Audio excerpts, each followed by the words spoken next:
Class first year.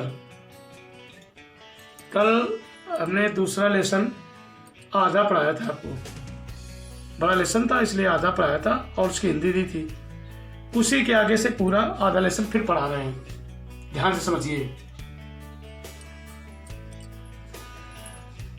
इतिहास प्रसिद्धा नीति निपुणः मुगल शासक अकबर नामा दिल्ल्याः सुदूरे पूर्वस्यां दिशि स्थितियो कड़ा जौनपुर नामकयो समध्यो रजयो निरीक्षणं दुष्करं विज्ञाय तयोर्मध्ये प्रयागे गंगा यमुनाभ्यां परिवृतं दृढ़ दुर्गम कारयति गंगा प्रवाहाच्चास्य रक्षणाय विशालं वन्दमप्यकारयत् यो अद्यापि नगरस्य गंगायाश्च समध्ये सीमा इव स्थितो अस्ति। इतिहास में प्रसिद्ध नीति में निपुण मुगल शासक अकबर ने दिल्ली से दूर पूर्व दिशा में स्थित कड़ा और जौनपुर नामक दो समृद्धशाली राज्यों का निरीक्षण कठिन जानकर उसके मध्य में प्रयाग में गंगा यमुना से घिरा हुआ एक मजबूत किला बनवाया। गंगा के प्रवाह से उसकी रक्षा के लिए एक विशाल बांध बनवाया जो आज भी नगर और गंगा के मध्य में एक सीमा की तरह स्थित है। अयमेव प्रयागस्य नाम स्वकीयस्य इलाही धर्मस्यानुसारेण इलाहाबाद इत्यकरोत्। इसी प्रयाग का नाम अपनी इलाही धर्म के अनुसार इलाहाबाद करा दिया। ये किला अत्यधिक विशाल, मजबूत और सुरक्षा की दृष्टि से अति महत्वपूर्ण है। भारतस्य स्वतंत्रता आंदोलनस्य इदं नगरं प्रधान केंद्रम आसीत्। भारत के स्वतंत्रता आंदोलन का ये नगर प्रधान केंद्र था। श्री मोतीलाल नेहरू, महामना मदन मोहन मालवीय, आज़ादोपनाम कश्चंद्रशेखरः, अन्ये च स्वतंत्रता संग्राम सैनिकाः अस्यामेव पावन भूमौ स्थित्वा आंदोलनस्य संचालनम अकुर्वन्।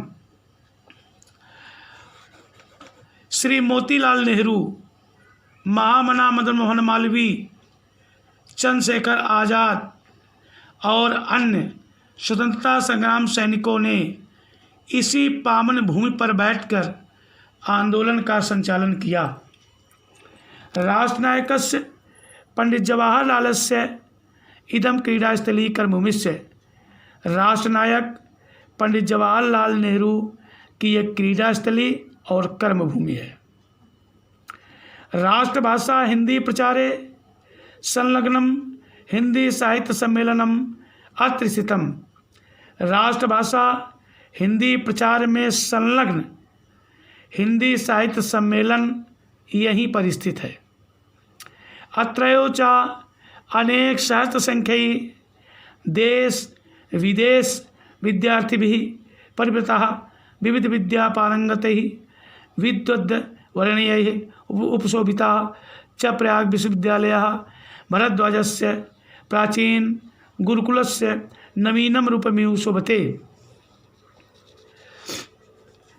और ये सैकड़ों की संख्या में देसी विदेशी विद्यार्थियों से घिरा हुआ और अनेक प्रकार की विद्या में पारंगत विद्वानों से सुशोभित ये प्रयाग विश्वविद्यालय भरद्वाज के प्राचीन गुरुकुल के नवीन रूप में शोभायमान है। स्वतंत्रते अस्मिन् भारते प्रत्येकं नागरिकाणां न्यायप्राप्ते अधिकारी घोषणामिव कुर्वन् उच्च न्यायालयः अस्य नगरस्य प्रतिष्ठां वर्धयति। इस स्वतंत्र भारत में प्रत्येक नागरिक को न्याय प्राप्त के अधिकार की घोषणा करता हुआ उच्च न्यायालय इस नगर की प्रतिष्ठा को बढ़ा रहा है। एवं गंगा यमुना सरस्वती नाम पवित्र संगमे स्थितस्य भारतीय संस्कृते केंद्रस्य च महिमानं वर्ण्यं महाकवि कालिदासः सत्यमेव कथयति। और गंगा यमुना सरस्वती के पवित्र संगम में स्थित भारतीय संस्कृत के केंद्र की महिमा का वर्णन करते हुए महाकवि कालिदास ने सत्य ही कहा है।